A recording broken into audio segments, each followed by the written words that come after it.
पहले नंबर की पत्नी से कहा, पत्नी ने कहा कौन कहता है कि मैं तुम्हारे साथ नहीं चलूंगी, मैं तुमको एक मिनट नहीं छोड़ूंगी, एक क्षण नहीं छोड़ूंगी।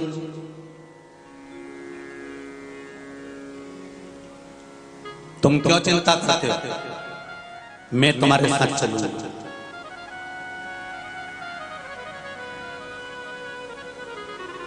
आप टेंशन मत लो। पति की आंख में से आंसू बहने लगा। इसको तो मैंने कभी पूछा ही नहीं था, इसको तो मैंने कभी आदर करा ही नहीं था, इसको तो मैंने कभी सम्मान करा ही नहीं था, इसके लिए तो मैंने कभी कुछ किया ही नहीं था। चौथे नंबर की पत्नी के लिए सामान ला कर दिया, लाखों रुपए उस पर खर्च कर दिए। दूसरे नंबर की पत्नी को ला कर दिया, तीसरे नंबर की को ला कर दिया, पर इसको आज तक कोई सामान ला कर नहीं दिया। इसके बाद भी ये मेरे साथ में जाने को तैयार बैठी, उसके बाद भी ये मेरे लिए प्राण छोड़ने को तैयार बैठी। तुम चिंता मत करो, मैं हूं तुम्हारे साथ। और व्यक्ति की ये चार पत्नियां किसी एक व्यक्ति की नहीं, अपन सबकी चार पत्नियां हैं। पहले नंबर पर ये आत्मा, मन, चित्त, वृत्ति, ये पहली पत्नी है इस शरीर की। दूसरे नंबर की पत्नी है हमारी दौलत, हमारी संपदा, हमारा वैभव, हमारा धन। तीसरे नंबर की पत्नी है हमारा परिवार, हमारा कुटुंब, हमारे दोस्त, हमारे रिश्तेदार। और चौथे नंबर की पत्नी है ये शरीर, जिस पर सबसे ज्यादा खर्च किया जाता है। बादाम किसके लिए खा रहे हो, शरीर के लिए। कपड़े किसके लिए पहन रहे हो, शरीर के लिए। आभूषण किसके लिए धारण कर रहे हो, शरीर के लिए। स्नो पाउडर, क्रीम, परफ्यूम, एक से बढ़कर एक साबुन किसके लिए ला रहे हो, शरीर के लिए। ये चौथे नंबर की जो पत्नी है ना, ये शरीर, ये तुरंत तुम्हारी प्राण छूटे और शरीर ने साथ छोड़ दिया। ये चौथे नंबर की पत्नी है, ये शरीर एक मिनट में साथ छोड़ देती है, तुम्हारे साथ जाने को तैयार नहीं होती और कह देती है ले जाओ, ये आत्मा जाए, मुझे नहीं जाना। दूसरे नंबर की पत्नी हमारा धन, हमारी दौलत, हमारी संपदा, हमारा वैभव, हमारी धन।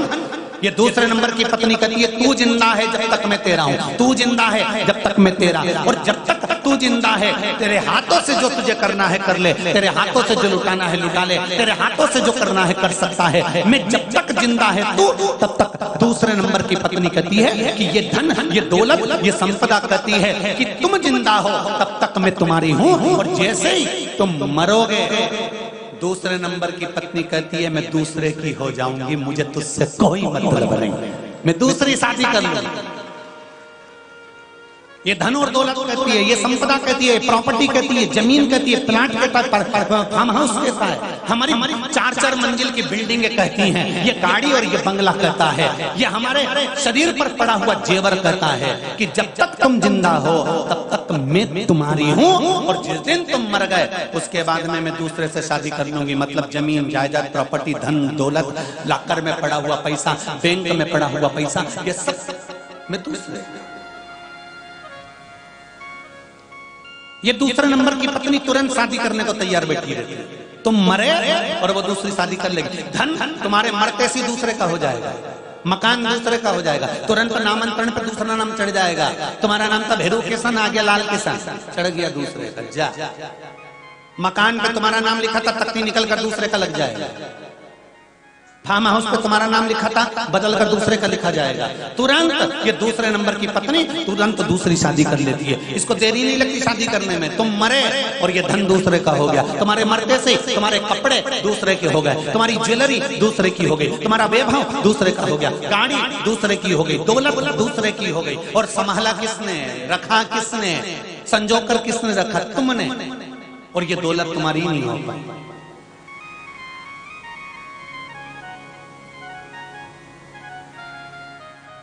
तीसरे नंबर की पत्नी है हमारी, हमारा परिवार, हमारे रिश्तेदार, हमारे कुटुंब वाले, ये हमारी तीसरी पत्नी है। ये घर तक साथ देंगे, शमशान तक साथ देंगे और बाद में हाथ जोड़कर कहेंगे मैं तुम्हारा साथ आगे नहीं दे सकता। आग लगाएंगे, खोपड़ियां फोड़ेंगे और वापिस आ जाएंगे। घर के लोग भी शमशान में जब तक बैठे रहते हैं जब तक कि डोकरे की खोपड़ियां नहीं फूटे। एक लंबा सा डंडा बांस, जितने लोग बैठे हैं इनको मालूम होगा, तुम लोग तो शमशान जाती नहीं हो तो तुम्हें मालूम नहीं होगा, और जब जाओगी तब तुम देख नहीं पाओगी। तो ये लोग जो जाते हैं इनको मालूम है, इतना बड़ा बांस, उसमें इतना बड़ा लोटा, लोटे में भर दिया घी, और जब मुर्दा आधा जल जाता है तब जो समझदार वैज्ञानिक होते हैं शमशान के, वो इंतजार देख देख के पक गया, फिर दूसरा बोलता अभी कब पक गया, अभी तो बढ़िया, बैठे रहो बैठे रहो।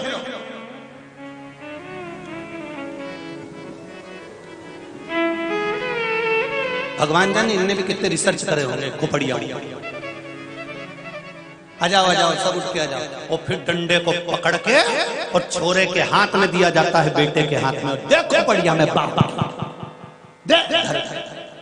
और जो बांस से लोटा डालकर डंडे से खोपड़िया फोड़कर घी पटक कर डंडे को पटक दिया जाता है, बस उसी दिन बेटा सोचता है कि अब सब समाप्त हो गया। और 10वें के दिन, तीसरे के दिन, 12वें के दिन पिंड देकर पिताजी से पिंड छुड़ा दिया जाता है कि अब कुछ नहीं बचा, अब केवल तिथि पे पूरी सब्जी बामन के खिला देना है और पिताजी से पिंड छुड़ा देना है। अब जायदाद अपनी, मकान अपना, घर अपना, दौलत अपनी, सत्ता।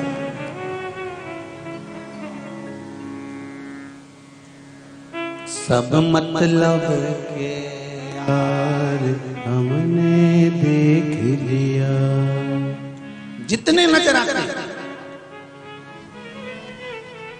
और फिर निवेदन करूंगा, शमशान में तुमको अकेला छोड़कर जाते हैं, कौन साथ देता है? जब छोड़कर चले गए आग लगाकर, कौन साथ देगा? केवल एक शमशान में रहने वाला मेरा देवाधिदेव महादेव, इसके सिवाय अकेला मेरा शिव। केवल एक शिव साथ देने के लिए बैठा है।